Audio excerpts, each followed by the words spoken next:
Bem-vindos ao Líderes de um Novo Mundo, o podcast que traz o melhor conteúdo e as melhores práticas de liderança humanizada e consciente. Aproveita e se inscreve agora no canal e participe conosco da construção desse novo mundo. No episódio de hoje, nós vamos falar sobre capitalismo consciente. E a nossa convidada é a Cássia Messias, que tem uma rica trajetória como executiva em grandes empresas e hoje ajuda a impulsionar startups como mentora, agora também como CEO da Zen Club e é também uma investidora. Um outro papel da Cássia é também ser conselheira no Instituto Capitalismo Consciente Brasil. Cássia, seja bem-vinda. Conta pra gente o que te conecta ao capitalismo consciente e como tu tem trazido isso para tuas práticas do dia a dia. Olá, Shirley, muito bom estar contigo, obrigada pelo convite, é um prazer dividir um pouquinho desse aprendizado do tempo que eu estou descobrindo e aprimorando as minhas características de millennial, porque eu brinco que eu sou um millennial muito mais senior, trabalhando um pouco já a diversidade geracional, mas vamos lá, eu acho importante mencionar que a principal conexão que eu tenho com o tema, com tudo isso que está acontecendo, acho que ela vem de uma vida num ambiente corporativo, vivenciando relações, às vezes, conflituosas e de prioridades a um stakeholder principal, de shareholder, né, dos investidores, e sempre alguns questionamentos do papel da empresa na sociedade, na comunidade, dentro do ambiente entre os colaboradores e tal. Enfim, sempre algumas teses vieram na minha mente, eu fui trabalhando isso ao longo do período. Eu venho de mais de 25 anos em ambiente corporativo de multinacionais, então o crescimento sempre foi em altíssima velocidade, crescimentos exponenciais em todos esses projetos. E o que acontece é que você, claro, vai passando por cima de algumas coisas com a velocidade, é como uma viagem, né? Você está numa estrada em altíssima velocidade, você quase não desfruta da paisagem, você quase não tem o tempo de observar as coisas, o que está acontecendo com mais profundidade, né? Então, é bom andar rápido, você chega rápido no destino, mas, por outro lado, você perde muita coisa que está no caminho, na caminhada, né?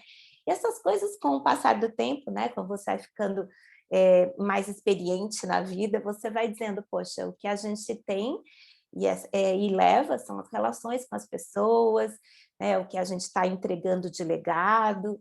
E aí, essas coisas ficavam aqui sempre questionando. Aí a gente acaba vivendo um mundo de pandemia, né, desde 2020, um grande choque, e você, todo mundo isolado, e você tendo realmente que fazer essa viagem interna, e essas coisas aí tomaram uma dimensão para mim muito pesada, né? Entendendo, muito se falava de nova normal, muito se falava de estamos no mesmo barco, e bem, na verdade, não, claro, não estamos no mesmo barco, né? A forma de viver a pandemia, quando eu posso ter um apartamento na praia e me conectar da praia, eu tenho o privilégio de trabalhar no online e poder trabalhar dentro de casa com segurança, e outras pessoas não têm essa opção, não estão recebendo as condições mínimas para sobreviver, estão expondo família, expondo a sua própria saúde. Então, não estamos no mesmo barco, né? E aí isso ficou muito latente para mim, e finalmente eu disse, não, Cássia, vamos fazer alguma coisa, vamos compartilhar, vamos nos engajar. E aí foi meu desejo, começando a olhar, pesquisar sobre o assunto, eu passei com um artigo do Dario, que é o diretor-geral do Capitalismo Consciente, Dario Neto, e olhei ali, fui entender, nossa, eles deram um nome para tudo isso, né? Para essa visão de um líder humano, né? Para o centro de um negócio consciente, tendo a liderança humanizada, tendo essa consciência do nosso papel como líder, depois uma liderança que cria uma cultura, que é essa cultura consciente, então que realmente privilegia esses relacionamentos e essa visão da empresa para fora e de fora para dentro, lembrando até que no universo a gente está integrado, estamos falando realmente de marés, de planeta, estamos falando de coisas que são um cosmos só, né? Então o líder consciente, por isso a importância de um founder, de um time de co-founder, de um CEO, de uma liderança, de um board consciente, pessoas que tenham esses valores de mais humanismo, né? constrói essa cultura. Uma empresa que tem propósito. Então, o que eu vim fazer? Eu vim resolver um problema. Muitas vezes, sim, a empresa, principalmente as startups, que é onde eu circulo nos últimos 10 anos, mais especificamente 5 anos, né? Eu empreendi, sou sócia ainda da Stiling, e agora, recentemente, ontem, acabei de iniciar o projeto aí na Zen Club, mas são empresas com propósito. O Stiling era um propósito de inserir o Brasil na inteligência artificial e de liderar em português, porque tinham muitas pesquisas em outras línguas. E a Zen Club é uma startup incrível que usa a tecnologia, a inteligência artificial e os dados também para trazer saúde mental nas relações de trabalho, para abordar os temas, conectar, então, a comunidade, os colaboradores com toda a parte de profissionais, de terapeutas, psicólogos, e de trabalhar, então, o que precisa mudar nos ambientes de trabalho para que a gente não continue adoecendo e para que a gente reconheça que realmente o burnout e outras doenças de característica saúde mental, depressão, ansiedade, muitas delas são originadas ou são mais intensificadas, dado falta de clareza no ambiente, dada comunicação pobre, cultura que não acolhe, enfim, uma série de valores e que precisam ser trabalhados na linha do capitalismo consciente. Então, a Zen Club, ela vem bem trazendo essa perspectiva de como a gente traz as virtudes humanas, né, de amor, de compaixão, de cuidado, de todo esse olhar integrativo para o próprio negócio em si, né? Porque eu acho que a gente passou por um longo tempo nessa jornada, nessa busca de transformação, onde ainda estava muito dissociado o negócio com ações que trouxessem algum benefício para os colaboradores ou mesmo para os outros stakeholders, e agora a gente consegue ter essa clareza que o próprio negócio pode e deve abarcar todo esse nível de virtude, porque o sistema produtivo também é feito de pessoas para pessoas, né? Exatamente. Perfeito, Sheila. É essa ideia, né? De você pode falar de B2B, às vezes a gente fala que um business é B2B, outro B2C. At the end, né? Ao final, it's all about people. É human to human, são pessoas com pessoas, né?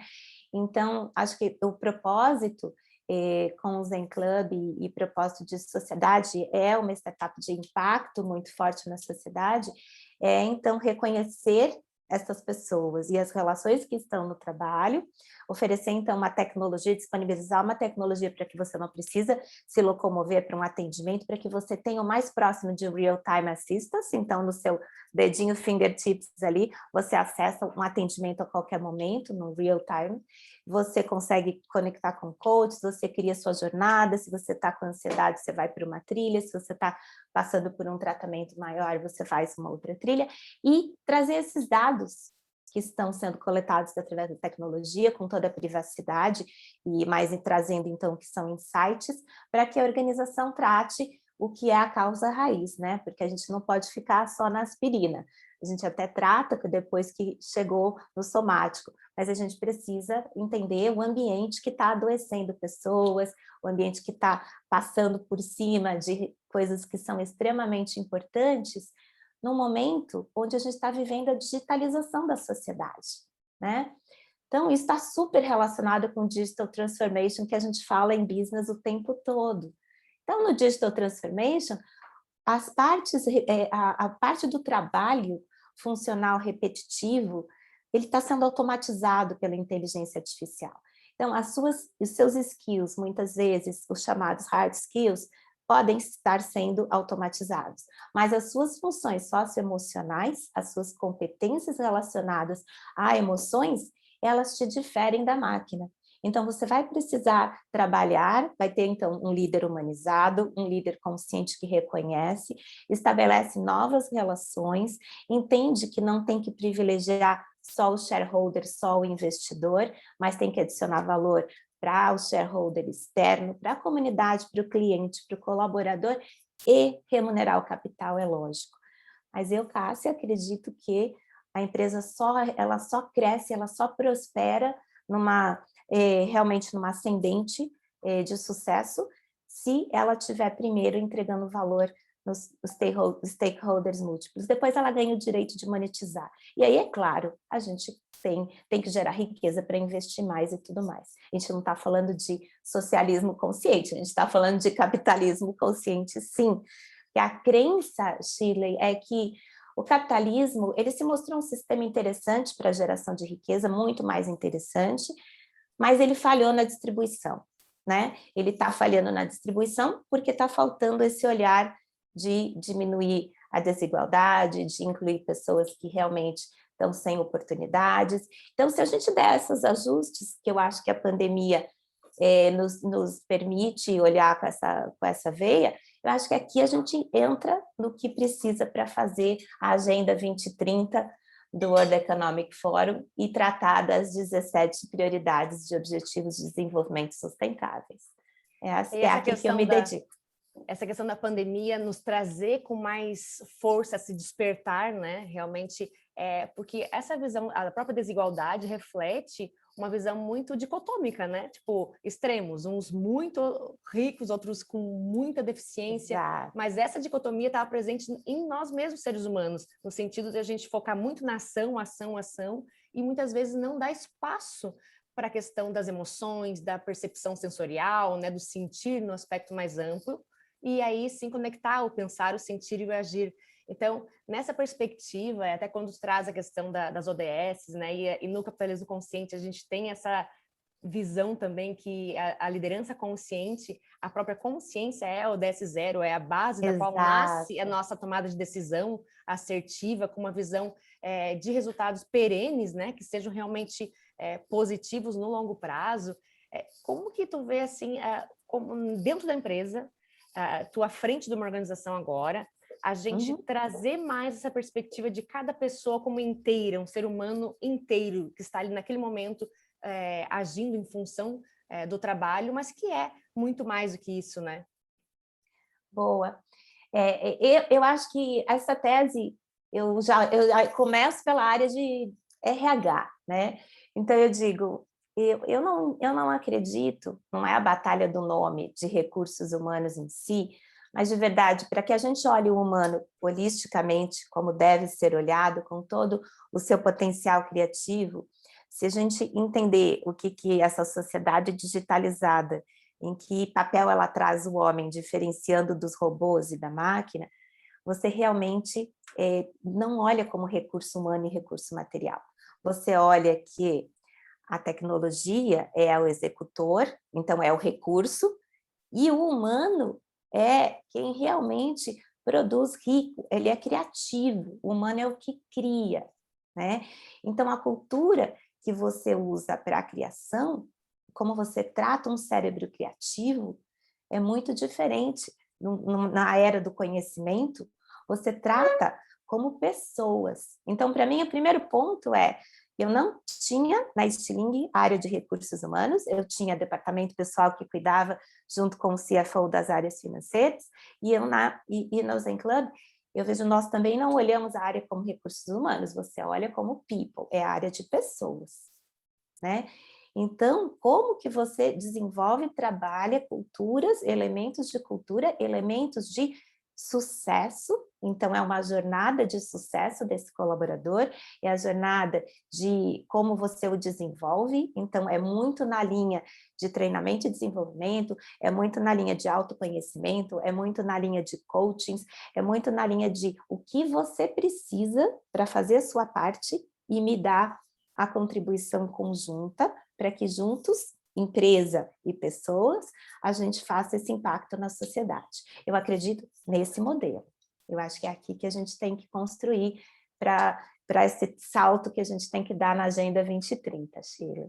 E as empresas, as startups, na minha opinião, elas têm um papel fundamental para mostrar esse caminho, né? Eu acho que a startup ela vem para mostrar o como, e aí as grandes corporações que estão trabalhando muito próximos do ecossistema de startup, elas vão aprendendo e aí por aqui elas seguem também.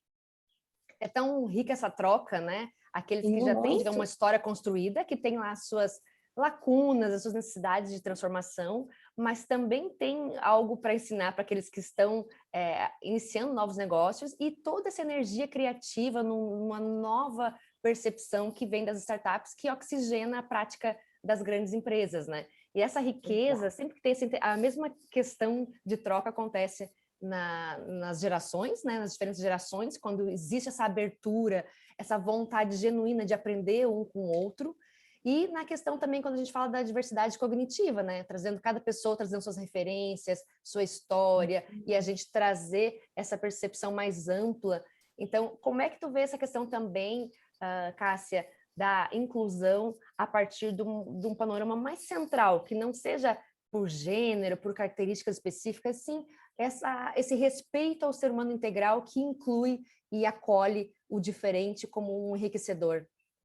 Perfeito.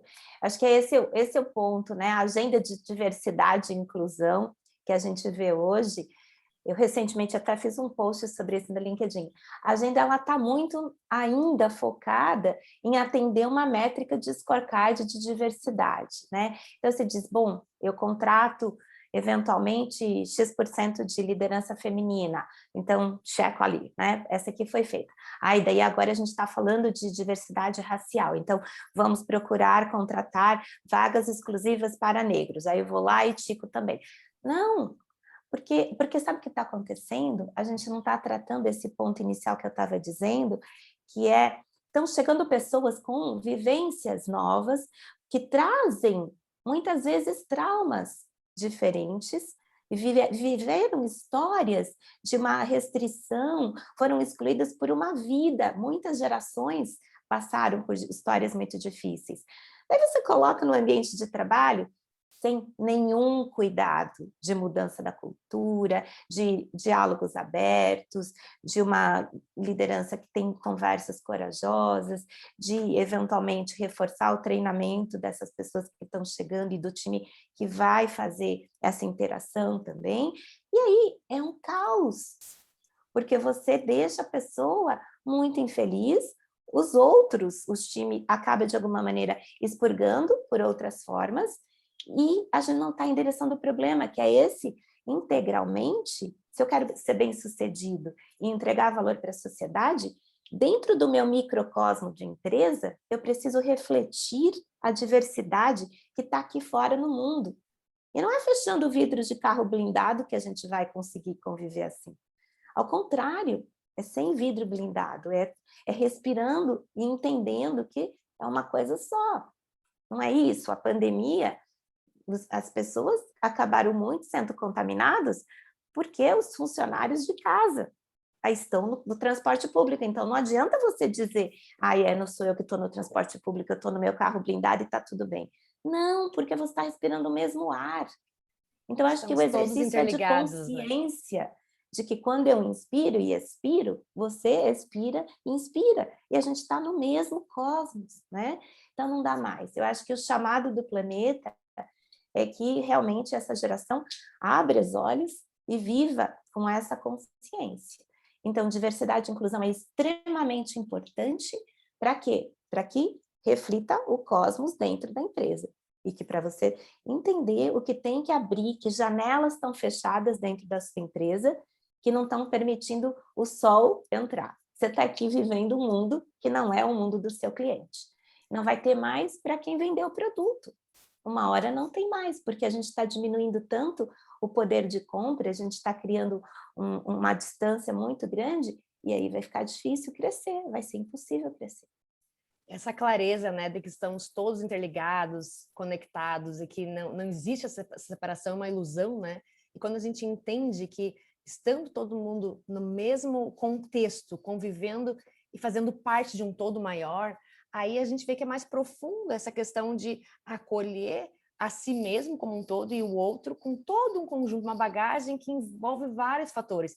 E se isso faz parte da cultura com mais naturalidade, o respeito ao ser humano como um central, todas as minorias fazem parte desse conjunto, né? Entram como... E aí a gente não precisa mais dessa separação que eu estou percebendo que acontece muitas vezes para as pessoas que estão numa empresa e a empresa começa a atuar com diversidade, se não tem essa abordagem mais profunda, as pessoas acabam resistindo porque elas se sentem também, de alguma maneira, não atendidas, porque elas também não são escutadas, né? Às vezes vamos pensar numa coisa mais simples do mundo, um homem branco, né? Básico, mas quantas vezes ele também não tem espaço de expressar ideias, de ser ouvido, de participar da construção de uma solução de um problema? Então, quando a gente busca criar esse ambiente de segurança psicológica, onde as pessoas podem estar inteiras com suas histórias e podem se colocar e ser ouvidas de uma maneira respeitosa, a gente consegue ampliar o espaço de eu conseguir fazer com o outro aquilo que eu sinto que também tem espaço para mim nesse processo, né? Aí eu vejo aqui, eu queria que comentasse um pouquinho, Cássia, a questão de que toda essa transformação passa por um resgate dos valores do feminino também no mundo corporativo, né? E aí, no capitalismo consciente, vem essa perspectiva da liderança Shakti, que é esse equilíbrio entre o feminino e o masculino, de uma maneira a ser saudável e realmente um equilíbrio dinâmico. Comenta um pouquinho a tua visão sobre isso, sobre essa perspectiva das forças do feminino que vem somar para que a gente tenha um ambiente mais saudável, mais próspero, mais positivo em todos os sentidos. Boa. Eu sou apaixonada por essa parte aí da energia Shakti. Eu acho que aqui começa pelo princípio, né? A energia, o Shakti, a gente fala de criação, a gente fala de fertilidade, né? E a gente vai trazer o conceito da terra, né? Do que você faz que seja cultivado sem tanto esforço, né? E aí você vai pensar nas energias masculinas e femininas.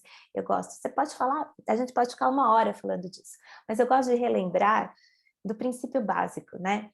Os espermatozoides são milhares, saem ali numa corrida louca para que um seja bem-sucedido.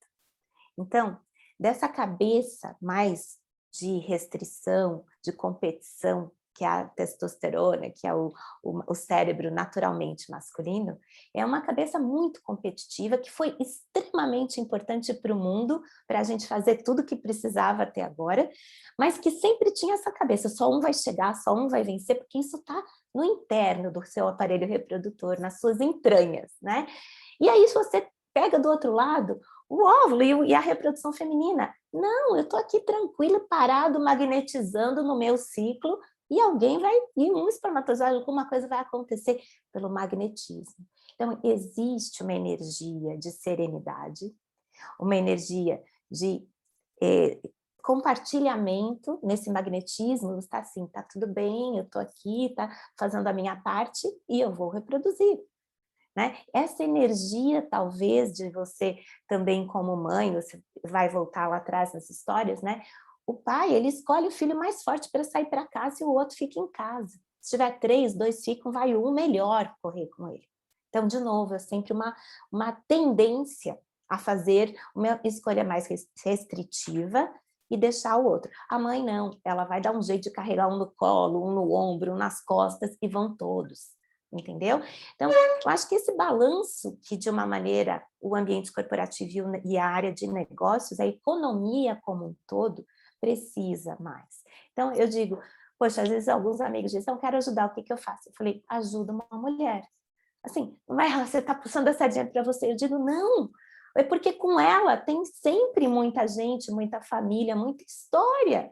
Né? Eu, sim, claro, estou advogando mais ativamente agora, porque durante muito tempo na corrida da vida, no mundo multinacional, resultado, impacto, sendo liderada sempre com essa cabeça, você está aqui olhando a vida.